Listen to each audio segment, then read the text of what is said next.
noite, pessoal. Sejam bem-vindos a mais uma aula de Biologia 2. Espero que todos vocês estejam bem. Bom, pessoal, em nossas aulas passadas, nós começamos a falar sobre os ciclos biogeoquímicos, né? Então, nós iniciamos falando ali sobre o ciclo da água, né? E, na sequência, nós falamos sobre o ciclo do oxigênio, né? Se alguém de vocês não chegou a assistir a aula, ela está disponível no Moodle, perdão. Para que vocês possam estar revendo sempre que acharem necessário. Na aula de hoje, nós vamos falar sobre o ciclo do carbono, né? Essa aula também estará disponível para que vocês possam estar revendo sempre que acharem necessário. Lembrando, pessoal, que eu venho falando desde a nossa primeira aula, não esqueçam de anotar o que vocês acharem importante, né? E, se possível, também façam os mapas mentais, que vão ajudar bastante. Bom, pessoal, vamos para nossa aula então, né? Na aula retrasada, nós vimos o ciclo da água, né? E no ciclo da água nós vimos que o ciclo biogeoquímico é o meio pelo qual acontece a ciclagem de matéria. Bom, então, quando falamos sobre ciclagem, estamos falando que a matéria está passando por um processo de transformação, né? Isso significa que essa matéria, ela será encontrada de um jeito em uma planta, por exemplo, será encontrada de outro jeito em um animal, e assim por diante. Ela nunca será encontrada da mesma forma em distintos seres, né? Bom, pessoal, eu deixei disponível em nosso quadrinho aqui um desenho, né, do ciclo de carbono e junto uma legenda, a respeito, né, do que nós vamos falar agora durante nossa aula. Para que a gente consiga entender melhor, né? Ali na legenda vocês podem ver que tem plantas, animais, bactérias, né, e fungos, fitoplânctons, enfim. O P, ele sempre estará, quando vocês verem um esquema que estiver P referente a esse assunto, ele sempre estará falando, representando as plantas. O A estará representando os animais, o B estará representando as bactérias e os fungos, o FP estará representando o fitoplâncton, né? No caso aqui, o fitoplâncton são os seres que fazem a fotossíntese no ambiente aquático. E o MO estará representando, então, a matéria orgânica. Pode ter uma leve diferença de acordo com onde vocês estão vendo o texto, mas geralmente cai mais ou menos assim, ok? Beleza. A matéria orgânica, no caso, nós podemos notar em todo o nosso esqueminha aqui, em todo o nosso desenho, perdão. E nós temos, né, processos muito importantes que nós também falamos nas nossas aulas anteriores, né, que são a fotossíntese, a respiração, a decomposição e processo de combustão. Que são processos que nós também vemos no ciclo do carbono. Beleza, ao observarmos, né, o esquema aqui da planta P, das plantas, perdão, né, porque nós temos mais de uma planta aqui, que se encontram por todo o nosso esquema, né, nós vemos gramas, nós vemos árvores, algumas outras plantinhas menores, E, pessoal, essas plantas que nós estamos vendo agora, né, estão dentro do ciclo de carbono, né, elas fazem, então, dentro do ciclo de carbono, duas coisas que são de extrema importância para esse ciclo, ok? A primeira delas, né, é assimilar o carbono presente no CO2 para construir, então, as suas estruturas corporais. E ela consegue fazer isso a partir da fotossíntese. Nesse caso, quando nós falamos que a planta assimila o carbono, ela está pegando o carbono presente na molécula de CO2 e está utilizando esse carbono para construir matéria orgânica, né? Em especial os carboidratos. E a partir desses carboidratos, todos os outros compostos ali presentes em seu organismo, como proteínas, lipídios e tantos outros. É claro que nem sempre elas utilizam do carbono, mas em sua grande maioria sim. Mas vale lembrar, gente, que a planta, né, a partir do processo fotossintético, pega o CO2, utiliza ele para constituir, o seu organismo, né? Esse processo, ele pode ser chamado de sequestro de carbono. Então, sempre que nós nos depararmos com algum texto, alguma coisa falando sobre sequestro de carbono, né?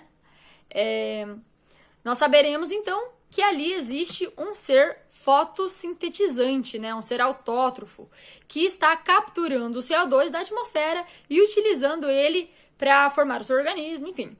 Bom, gente, então o primeiro processo que a planta faz é a fotossíntese. E pro ciclo de carbono, muito provavelmente, é o principal, né? O mais importante. Mas além dele, nós temos o processo que acontece com a planta, que é a respiração. E existe uma grande diferença ali entre a fotossíntese e a respiração. Tem muita gente que fala que a fotossíntese é a respiração da planta, mas não é, gente, não é. A planta, né, ela respira durante o dia, tanto de dia quanto de noite, no caso, e a diferença é que durante o processo fotossintetizante, ela está retirando dos próprios compostos que ela criou ali, né, o CO2 para... o O2 para produzir os ATPs, né, por meio da respiração celular. Claro que uma planta, geralmente faz mais fotossíntese do que ela vai respirar, né? Isso permite que ela cresça, enfim. É o que nós chamamos de ponto de compensação metabólica da planta. Então, na planta, nós vemos um processo de captura de CO2 chamado de fotossíntese e um processo de liberação de CO2 que nós chamamos de respiração. A fotossíntese, ela é feita somente por um ser autótrofo, né, pessoal? E já a respiração, não. A respiração, como nós vimos até agora, ela pode ser feita pelas plantas, né? Também podem ser feitas pelos animais, por algumas bactérias, alguns fungos. Bom, gente, agora as bactérias e os fungos, que foi o que eu disse agora por último, elas podem fazer um outro processo que nós chamamos de decomposição, né? Que nós vemos vendo e conversando a respeito desde nossa primeira aula, né? E muitas vezes, durante esse processo de decomposição, né, nós temos uma atividade metabólica e a liberação de alguns compostos, como o CO2, e também pode haver a liberação do metano, né? E existem certas bactérias, então, que são chamadas de metanogênicas, e essas bactérias, então, elas liberam o metano durante a sua metabolização. Lembrando que o metano, ele tem carbono, então ele está presente aqui no ciclo de carbono. Lembrando também que o metano, ele é muito mais prejudicial para a atmosfera do que o carbono em si, ok? Bom, pessoal, assim como nós vimos lá no ciclo de oxigênio, né? O carbono também pode ser passado a partir da ingestão de um ser com carbono. Nós vimos lá no ciclo de oxigênio a respeito de um ser... a planta está com oxigênio ali no seu metabolismo. Esse átomo de oxigênio ele vai ser passado para o ser que está se alimentando da planta. E desse ser que está se alimentando da planta será passado para os próximos que estarão se alimentando dele, ok? Assim também acontece com o carbono, gente. Ele vai ser passado, né? Por exemplo, vamos ver, um cavalo ali que vai estar se alimentando de determinada planta. O carbono presente nesta planta, ele estará sendo passado para esse cavalo, né? Junto com o oxigênio também, né? E se ele for comido por outro ser, ele também estará passando para os outros seres este carbono, né? Adquirido ali. Esse carbono, ele será passado de qual maneira para os outros seres que estiverem se alimentando, então, da planta. Ali no caso eu falei do cavalo, mas vamos colocar um coelho ali, né? Porque daí a gente consegue ter uma visão da cadeia melhor. Um coelho, de uma cobra que está se alimentando do coelho, de uma águia que se alimentando da cobra, enfim. Ele será passado na forma de amido, de glicose e outros carboidratos também, né? Bom, pessoal, mas aí o animal ele recebe o carbono, né? E ele acaba morrendo, ou uma planta morre, um galho de uma planta quebra, cai, um animal defeca, urina, enfim. Dando início ao processo de decomposição, né? Esse processo de decomposição faz com que tenhamos novamente compostos, né? Que as plantas podem assimilar. Então, no caso, esse processo vai possibilitar que as plantas se desenvolvam, né? Uma vez que esse processo, né, faz com que o solo fique rico em nutrientes, né? E graças a isso, então, que nossa cadeia alimentar graças a isso, perdão, que a nossa cadeia alimentar ela consegue ser mantida. Se não houvesse esse processo de decomposição, as plantas acabariam sofrendo muito e com as plantas sofrendo, os animais que viriam a se alimentar das plantas e dos outros animais posteriormente também sofreriam muito com isso. A gente não teria uma cadeia de alimentar tão composta ali, bonitinha, né? Muito provavelmente ia começar a decair muito o nível de animal também.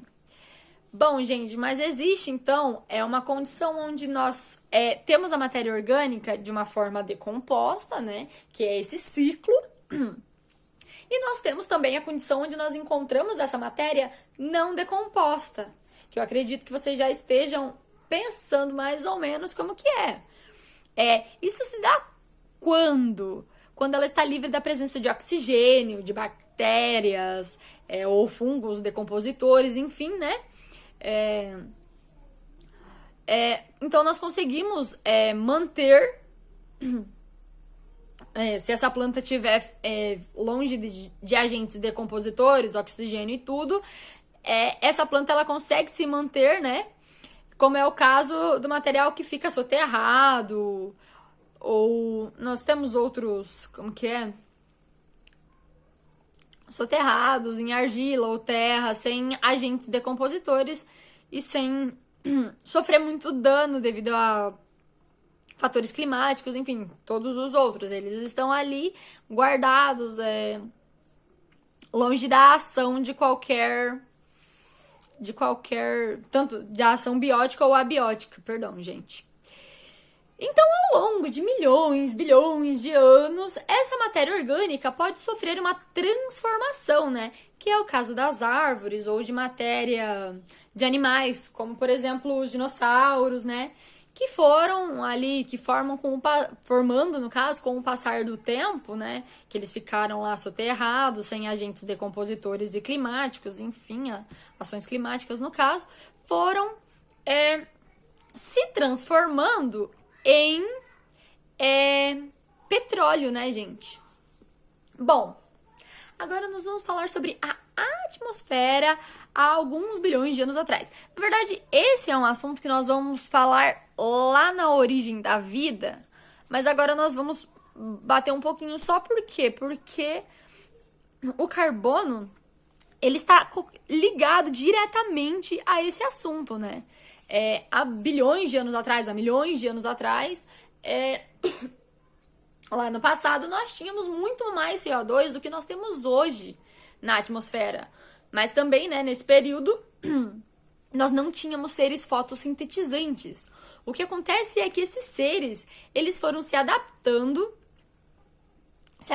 então ali às mudanças que ocorreram. Por quê? Porque naquele tempo o planeta ele era praticamente lava, né? Então começou a acontecer o resfriamento, os primeiros seres foram aparecendo, foram se desenvolvendo, enfim, e com isso começaram a aparecer seres não só quimiosintetizantes que tinham até o momento, mas começaram a aparecer também os fotossintetizantes, né? E com o surgimento, então, desses seres fotossintetizantes, o planeta se encheu de vida, né? De animais, plantas e vários outros, enfim. E todos os seres que acabaram morrendo nesse período, né? Lembrando, nós tínhamos desde seres microscópicos, como nós temos hoje, até os macroscópicos, né? Enfim, isso, claro, com o decorrer do desenvolvimento, né? Da evolução ali que eles foram sofrendo. Bom, mas todos esses seres que acabaram morrendo, né? Acabaram morrendo, e foram privados de fatores como o oxigênio, como os fungos e os demais decompositores, acabaram virando o que hoje nós conhecemos como petróleo. Então, todos os seres, como bactérias quimiosintetizantes que existiam antes da fotossíntese, acabaram morrendo e não passaram por esse processo de decomposição. Não passando pelo processo de decomposição, eles acabaram ficando preservados, né? E alguns seres que vieram depois, como os dinossauros ali, né? Também acabaram por vários fatores sendo preservados. Então, eles não sofreram a ação do oxigênio e dos demais gases ali, dos fungos e de todos os outros decompositores. E eles acabaram virando, então, o que nós falamos a recém, né? Que eles acabaram virando o que nós conhecemos atualmente como petróleo. Nesse caso, né, o carbono que existia ali, que foi absorvido por esses seres, ele virou o petróleo, basicamente. É um jeito bem mais ou menos assim de falar, mas foi mais ou menos isso que aconteceu mesmo, gente. O que aconteceu foi que, como eles não passaram pelo processo de decomposição, esse carbono, ele ficou armazenado no organismo. Então, ele não voltou para a atmosfera. Não voltando para a atmosfera, reduziu consideravelmente a quantidade de CO2 encontrado na atmosfera, né?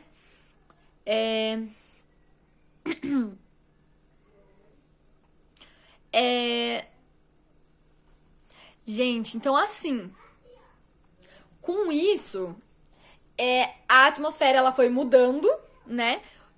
Diminuiu, houve a queda de carbono, então, com a queda do carbono, os seres foram se adaptando a essa mudança e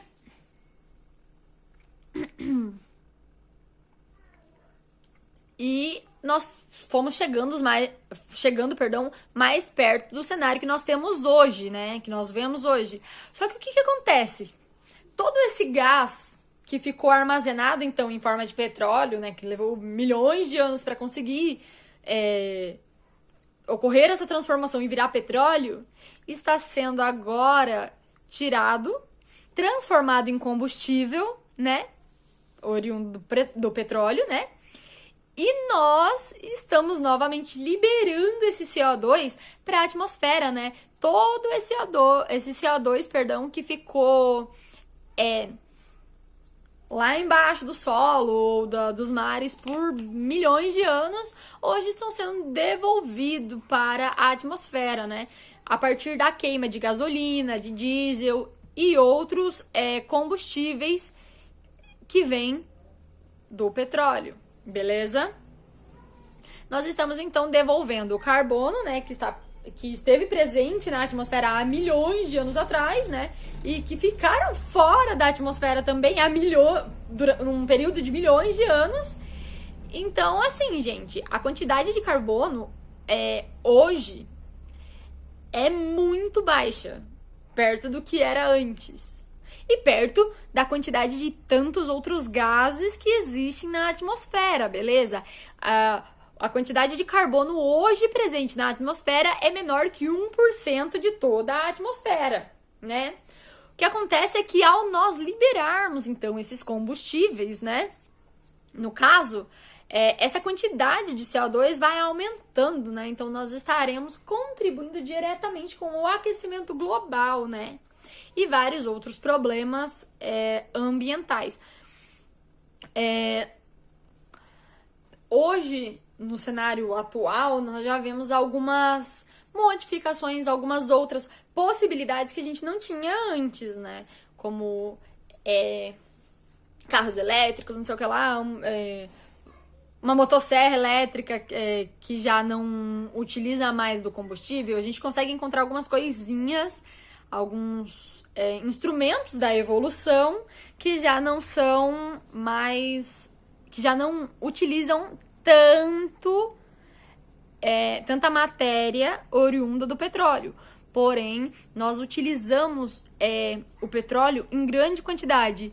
E claro, não é uma coisa que vai ser assim, de hoje para amanhã. Mas com o passar do tempo, vai acabar que nós vamos liberar uma quantidade muito grande de de gás carbono. Nós liberando isso, nem as árvores, plantas, algas, fitoplâncton vão conseguir dar conta de fazer a transformação, então a liberação, né, absorver o CO2 e liberar o oxigênio. E também, gente, a gente tem que levar em consideração que, como nós vimos hoje, as plantas, elas também, no caso, os autótrofos, também respiram. Então, mesmo que elas consigam dar conta de bastante desse CO2, elas ainda assim estarão liberando um pouco de CO2, né? Então, dificulta também e acaba que o nosso consumo indevido, o nosso consumo demasiado ali, está acarretando, está nos deixando mais próximos cada vez de um aquecimento global. Devido a isso, devido aos gases que estão voltando à atmosfera depois de tanto tempo longe. Porque, gente, convenhamos, lá no começo, quando a atmosfera era cheia de CO2, a gente não tinha uma camada perfeita, a gente não tinha nada. Foi com a diminuição desses gases e o surgimento de outros que começou, então, a ter um equilíbrio melhor e deu-se, então, a formação de novos seres, né? E lembrando que isso levou bilhões de anos, gente. Não foi do dia pra noite também, né? Bom, gente, mas finalizando, então, nós vimos que a fotossíntese, ela captura o CO2, né? Então, os seres autótrofos, eles capturam o CO2 e liberam o O2. E a respiração, né? E a decomposição e a combustão liberam o CO2. A fotossíntese captura, respiração libera. Lembrando também que as plantas, como eu disse, bati, elas também liberam o CO2, porque elas também respiram. A combustão, como eu disse, pode acontecer do organismo ali, né? E também dos gases que nós estamos liberando o tempo todo na atmosfera. Bom, pessoal, mas a respeito do ciclo do gás carbono, nós ficamos por aqui, né?